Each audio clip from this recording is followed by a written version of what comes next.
आज के लेक्चर में हम बात करेंगे about the beta blockers, that is beta adrenoceptor blocker drugs pharmacology. Okay, so already classification आप देख चुके हैं मेरे पहले वाले वीडियो में, आप प्लेलिस्ट में जाके चेक कर सकते हैं all the classification with mnemonics. Okay, so आज हम बात करेंगे अबाउट द फार्मेकोलॉजी, मतलब इन ड्रग्स का एक्शन, फार्मेकोलॉजिकल एक्शन क्या होता है, थेरापेटिक यूजेस क्या है इन ड्रग्स के। ठीक है, this is a very very important topic. Okay, and whole pharmacology like system wise अगर आप फार्मेकोलॉजी पढ़ेंगे, कार्डियोवास्कुलर, रीनल, तो वो सब बीटा ब्लॉकर्स के ऊपर ही बेस्ड है। ठीक है, so let's start with the non selective beta blockers. Non selective मतलब ये बीटा 1 प्लस बीटा 2 दोनों रिसेप्टर्स को क्या करेंगे, ब्लॉक करेंगे ये ड्रग्स।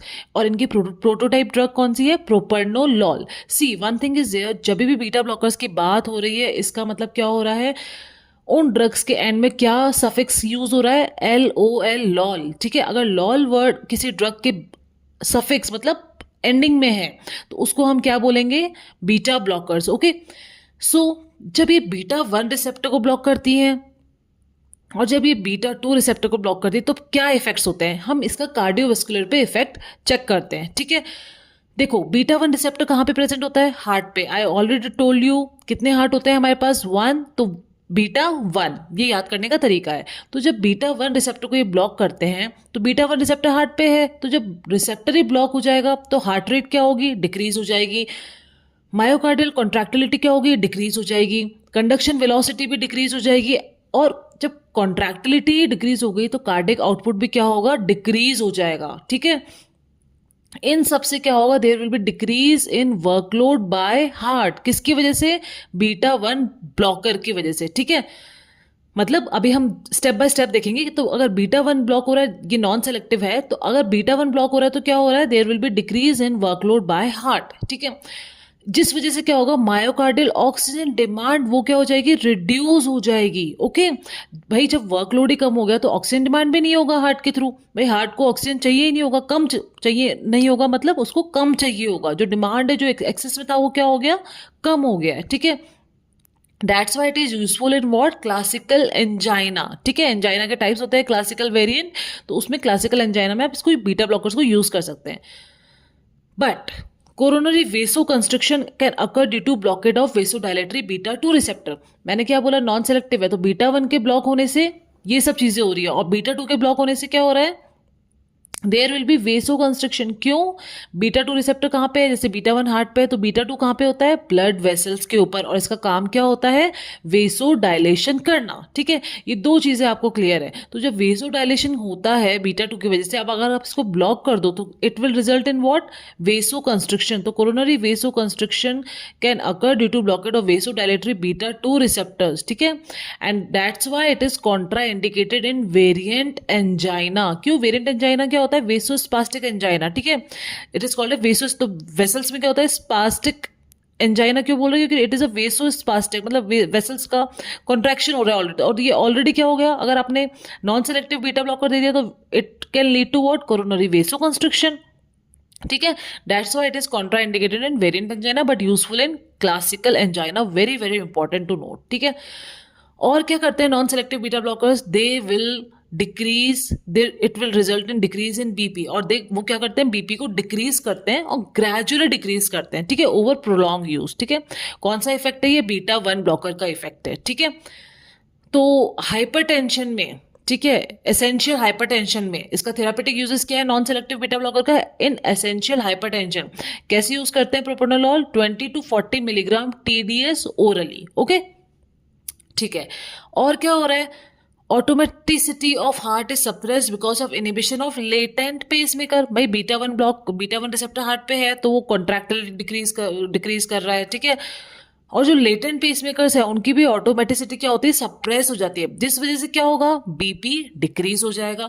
अब बीपी डिक्रीज हो रहा है तो क्या होगा, there will be total peripheral vascular resistance increase initially, मतलब जो पेरिफेरल वेस्कुलर रेजिस्टेंस है वो क्या होगा, इनिशियली इंक्रीज होगा। क्यों, because the vasoconstrictor alpha 1 response is no longer opposed by beta 2 dilator effect. देखो ये नॉन सेलेक्टिव है, तो जो बीटा 2 का जो डायलेटर इफेक्ट है अब वो अपोज करने के लिए है ही नहीं। ठीक है, किसको, जो अल्फा 1 रिस्पॉन्स है, क्योंकि ये क्या है ड्रग, ये बीटा ब्लॉकर्स है, these are not alpha blockers. तो अभी अनअपोज्ड अल्फा 1 एक्शन हमें दिख सकता है। क्यों? क्योंकि हम तो नॉन सेलेक्टिव बीटा 1 ब्लॉकर दे रहे हैं, तो हमने पूरे बीटा रिसेप्टर्स को ब्लॉक कर दिया। ठीक है, उसके बाद क्या है, अब अल्फा 1 रेस्पॉन्स तो पेरिफेरी में अपना एक्शन शो करेगा। ठीक है, तो that's why peripheral vascular resistance increase हो जाता है ड्यू टू द किसके एक्शन की वजह से, अल्फा 1 रिसेप्टर के एक्शन से, वेसो कंस्ट्रिक्शन होने से पेरिफेरल रेजिस्टेंस इंक्रीज हो जाएगा।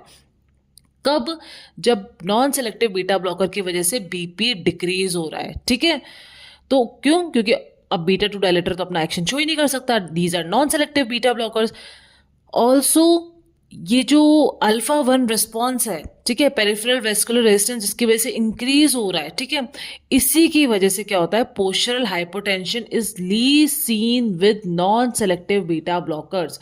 देखो अल्फा ब्लॉकर्स जब आपने पढ़ा था, आप you can check in my previous videos, इनका जो एडवर्स इफेक्ट था, मतलब या तो आप कह सकते हो जो इनका इफेक्ट आ रहा था वो क्या आ रहा था, first dose hypotension, first dose phenomenon मतलब postural hypotension was very much seen with the alpha blockers. ठीक है, बट इट इज नॉट और it is less seen with what, non selective beta blockers. क्यों? There is unopposed alpha 1 response which result in vasoconstriction, जिसकी वजह से क्या होता है, total peripheral vascular resistance increase हो जाता है।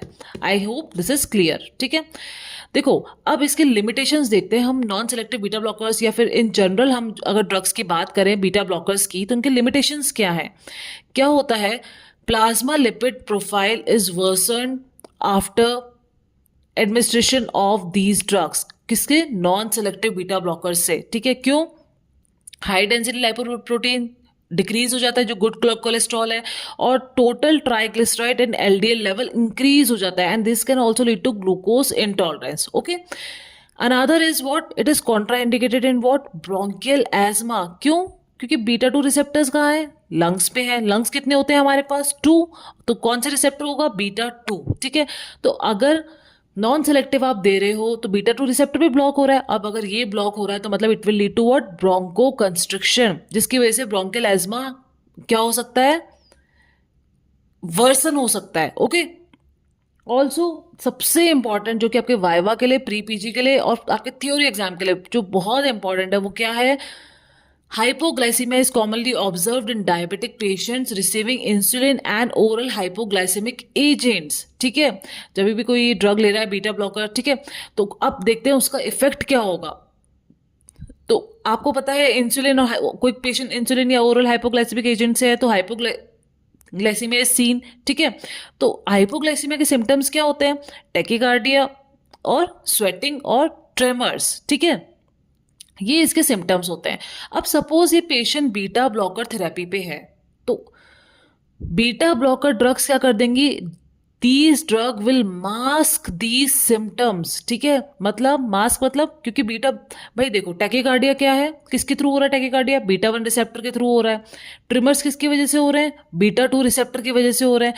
तो आप दे रहे हो नॉन सेलेक्टिव बीटा ब्लॉकर, तो ये दोनों रिसेप्टर को क्या कर दिया इसने, ब्लॉक कर दिया। तो क्या ये सिम्टम्स आपको दिख पाएंगे, नहीं दिख पाएंगे। तो मतलब पेशेंट को हाइपोग्लाइसीमिया तो हो गया, लेकिन उसको हम आइडेंटिफाई नहीं कर पा रहे हैं कि पेशेंट को टैकीकार्डिया या पैल्पिटेशंस हो रहे हैं, ट्रिमर्स हो रहे हैं। क्यों?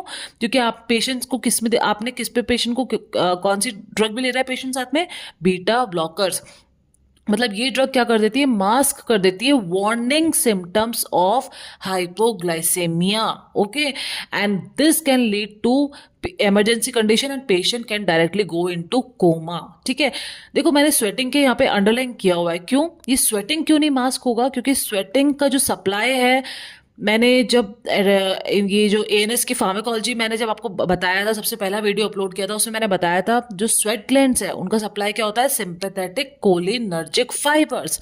तो इसके अलावा टैकीकार्डिया और ट्रिमर्स ये तो मास्क हो जाएंगे, केवल स्वेटिंग मास्क नहीं होगा। ठीक है, तो only sweating will be seen among the warning symptoms. चलो नेक्स्ट पे चलते हैं। ऑल्सो दीज ड्रग क्या करती हैं, delay recovery from hypoglycemia due to inhibition of beta 2 mediated hyperglycemia। ठीक है, अब beta 2 रिसेप्टर्स जो beta 2 एगोनिस्टिक ड्रग है, those lead to what, hyperglycaemia. आपने ब्लॉकर दे दिया तो क्या हो जाएगा, हाइपोग्लाइसीमिया हो जाएगा। तो वैसे भी आपने ब्लॉकर दे रखा है और वैसे ही हाइपोग्लाइसीमिया हो गया पेशेंट को, तो पेशेंट रिकवर ही नहीं कर पाएगा इजीली। ठीक है, So these drugs are contraindicated in diabetic patients. Always remember, this is very important. Okay.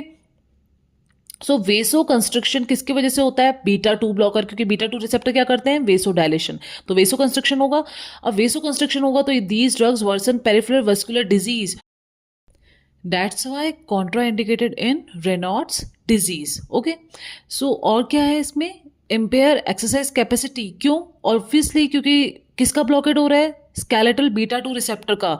That's why these drug also empire exercise capacity. ठीक है, सो कॉन्ट्रा इंडिकेशन याद करने के लिए एक निमोनिक है आपके पास, ABCD। Okay, A stand for what? Asthma. ठीक है, आपने देखा कि एस्थमा में आपको ये ड्रग्स नहीं देनी है, कौन सी? Non selective beta blockers.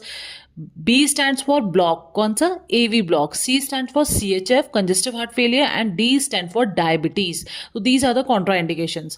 अब हम नेक्स्ट पढ़ते हैं कार्डियो सेलेक्टिव। अभी हमने देखा नॉन सेलेक्टिव को अगर हम ड्रग्स को यूज कर रहे हैं तो हमारा मेन एक्शन सपोज हार्ट के ऊपर है, बट साथ साथ क्या हो रहा है? बीटा 2 रिसेप्टर भी ब्लॉक हो रहा है। और बीटा 2 रिसेप्टर कहाँ पे है? क्या क्या इफेक्ट हो रहा है बीटा 2 रिसेप्टर ब्लॉक होने से? देखो, एजमेटिक पेशेंट्स को प्रॉब्लम हो रही है क्योंकि लंग्स पे है। एक्सरसाइज में प्रॉब्लम हो रही है, क्यों? क्योंकि स्केलेटल मसल में है। और नेक्स्ट और कहाँ पे हो रहा है बीटा 2 रिसेप्टर?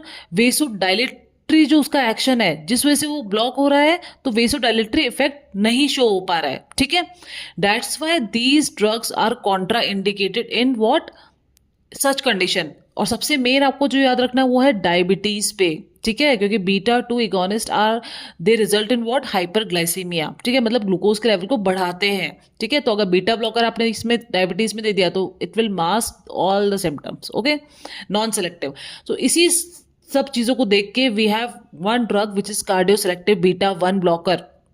इसको आप सेकेंड जनरेशन बीटा ब्लॉकर्स भी बोल सकते हैं। ठीक है, and these non selective beta 1 and non selective beta blockers are called as first generation beta blockers. Okay okay, so second generation beta blocker या फिर कार्डियो सेलेक्टिव, मतलब केवल और केवल बीटा 1 रिसेप्टर को ये ब्लॉक करेंगे। ठीक है, so these are preferred in patients with what? Diabetes mellitus, bronchial asthma, peripheral vascular disease और हाइपरलिपिडीमिया। अब जो जो इसके डिसएडवांटेज थे हम इसमें यूज नहीं कर पा रहे, डायबिटीज में नहीं कर पा रहे, एस्मा में नहीं कर पा रहे, रेनॉल्ड्स डिजीज में नहीं कर पा रहे, वो सब आप किस में, अब कौन सी ड्रग यूज कर सकते हैं आप? Cardio selective beta 1 blockers. ठीक है, तो इन ड्रग्स के नेम याद करने का एक निमोनिक मैंने बताया था। Again I am saying, playlist में जाके आप सारे निमोनिक चेक कर सकते हैं। तो again I can tell you ABC man. ठीक है, मतलब इन जनरल वे में a man should learn ABC, इस तरह से याद कर लीजिए। तो we have acebutolol, atenolol, B stand for bisoprolol, betaxolol, C stand for celiprolol, M stand for metoprolol, E stand for esmolol and N stand for nebivolol. ठीक है, nebivolol के आप आगे देखेंगे, this drug releases what? Nitrous oxide, जिस वजह से क्या करती है? वेसो डायलेशन एक्शन भी होता है। ठीक है, N stands for nitrous oxide. ठीक है, ओके, तो coming to next we have beta blockers with intrinsic sympathomimetic activity. मतलब है क्या ये? वैसे हम क्या पढ़ रहे हैं? बीटा ब्लॉकर्स, बट ये कुछ ड्रग्स हैं जिनके इंट्रिंसिक सिम्पैथोमिमेटिक, मतलब वो ब्लॉक नहीं करेंगे, वो स्टिमुलेट करेंगे। उसको हम बोलते हैं इंट्रिंसिक सिम्पैथोमिमेटिक एक्टिविटी। मतलब these drugs are partial agonist at beta 1 receptor simultaneously having what? Beta blocking property. So in patients who are prone to develop severe bradycardia with beta blockers, अब किसी patient को आपने beta blocker दिया तो वो क्या होगा? बीटा 1 रिसेप्टर पे एक्ट करेगा, बीटा 2 पे एक्ट करेगा। तो बीटा 1 रिसेप्टर कहाँ होता है? हार्ट पे। हार्ट पे एक्ट करने से क्या होगा? हार्ट रेट कम हो जाएगी, मतलब सीवियर ब्रेडिकार्डिया कैन डेवलप। ठीक है, उन पेशेंट्स में आप यूज कर सकते हैं beta blockers with intrinsic sympathomimetic activity. ठीक है, but these drugs are less useful in angina. क्यों? क्योंकि बीटा 1 का स्टिमुलेशन हो रहा है, पार्शियल एगोनिस्ट है ना ये, तो बीटा 1 का स्टिमुलेशन हो रहा है। ठीक है, ऑक्सीजन डिमांड इंक्रीज हो सकती है, that's why less useful in angina. इनको आप याद करने का तरीका क्या है? Mnemonic contain partial agonistic activity. तो CO stand for celiprolol and oxprenolol, P stand for pindolol, A stand for what? Alpranolol, and again A stand for what? Acebutolol। ठीक है, या फिर आप कैप की तरह याद करना चाहे निमोनिक तो आप वैसे भी याद कर सकते हैं। ठीक है, but it contains partial agonistic activities much better. Okay okay, coming to next we have membrane stabilising activity. मतलब कहीं ना कहीं इनका एक्शन किससे रिलेटेड हो रहा है? लोकल एनेस्थेटिक इफेक्ट से। ठीक है, तो पजेस सोडियम चैनल ब्लॉकर, मतलब लोकल एनेस्थेटिक एक्टिविटी। तो these can also possess what? Antiarrhythmic action, and these are avoided in glaucoma due to the risk of corneal anesthesia. ठीक है, इनको हमें ग्लोकोमा में अवॉइड करना है. देखो ग्लोकोमा में जो ड्रग्स यूज होंगी बीटा ब्लॉकर वो किस पर्पज से यूज होती हैं, क्योंकि ये एक्वेस सिक्रेशन को क्या करती हैं, एक्वेस ह्यूमर सिक्रेशन को डिक्रीज करती हैं. ठीक है, बट मेम्ब्रेन स्टेबलाइजिंग एक्टिविटी को आपको नहीं यूज करना है जो ड्रग्स इस कैटेगरी में है, because of risk of corneal anaesthesia. ठीक है, तो आप इसमें कैसे याद कर सकते हैं, lamp, membrane stabilising activity, you can remember it as lamp, और लोकल एनेस्थेटिक इफेक्ट. ठीक है, तो लोकल एनेस्थेटिक मेम्ब्रेन पोटेंशियल इस तरह से, बट आप you can remember it as lamp. L stand for labetalol, A for acebutolol, M for metoprolol and P stand for propranolol. Maximum membrane stabilising activity किसकी होती है, प्रोपर्नोलॉल की. Okay, always remember that this is previous MCQ. And next is pindolol. Then you have lipid insoluble beta blockers category. Okay, इसमें कौन सी drugs आती हैं जो कि मेनली एक्सक्रीट होगी किडनी से. नाम से ही पता लग रहा है कि लिपिड इनसॉल्युबल है, मतलब वाटर सॉल्युबल है, तो किडनी से एक्सक्रीट होगी. तो these are contraindicated in what, renal failure. अगर इस पेशेंट में दे दे तो क्या होगा, टॉक्सिसिटी डेवलप हो जाएगी बॉडी में. Okay, these have longer duration of action. जो रेस्ट ऑफ द ड्रग्स हैं, ठीक है, वो क्या होती हैं, लिवर से मेटाबोलाइज होती हैं और शॉर्ट एक्टिंग होती है, like esmolol which is shortest acting beta blocker. Mark these words, this is very important MCQ and viva question. Then we have what, lipid insoluble में क्या है, lipid insoluble मतलब water soluble, तो not soluble ABC. N stand for nadolol, S for sotalol, A for atenolol, asbitalol, B for betaxolol, bisoprolol and C stand for celiprolol. Okay, then coming to third generation beta blocker. First generation हो गया, second generation हो गया and third generation. Okay, देखो आप इस classification को वैसे भी याद कर सकते हैं, जैसे I have already uploaded in mnemonics playlist में जाके आप देख सकते हैं. And I have described these drugs according to their pharmacological action also. ठीक है, तो ऐसे भी आप इसको याद कर सकते हैं. थर्ड जनरेशन बीटा ब्लॉकर क्या होते हैं, देखो इनमें क्या होता है, these possess alpha blocking properties, या फिर बीटा 2 एगोनिस्ट प्रॉपर्टी, या फिर एनो नाइट्रस ऑक्साइड रिलीज प्रॉपर्टी, या पोटेशियम चैनल ओपनर, या calcium channel blockers.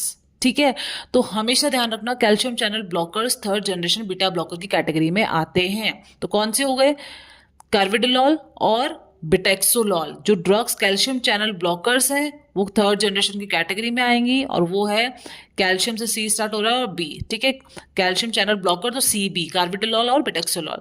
Then alpha antagonistic action, जो बीटा ब्लॉकर जो अल्फा को भी ब्लॉक करेंगे. ठीक है, वो कौन सी है, labetalol, carvedilol and bucindolol. Okay, then we have beta 2 agonistic action, जबकि हम क्या पढ़ रहे हैं, बीटा ब्लॉकर, वो कौन सी है, सेलेप्रोलॉल एंड कार्टियोलॉल. नाइट्रस ऑक्साइड रिलीज मैंने बताया था एन से स्टार्ट हो रहा है, नेबिवोलॉल. पोटेशियम चैनल ओपनर है आपके पास, टिलिसोलॉल. ओके, वो ड्रग्स जिनका combined alpha and beta blocker action है वो कौन सी है, लेबेटोलॉल, कार्विडोलॉल. ठीक है, ये हम किस में यूज करते हैं, in hypertensive episodes in pheochromocytoma. ठीक है, tumour of adrenal gland. Okay, जिस वजह से क्या होगा, major amount of like these endogenous norepinephrine, adrenaline can release and this can lead to major hypertensive episodes. Okay, उसमें हम कौन सी यूज करेंगे, combined alpha and beta blocker.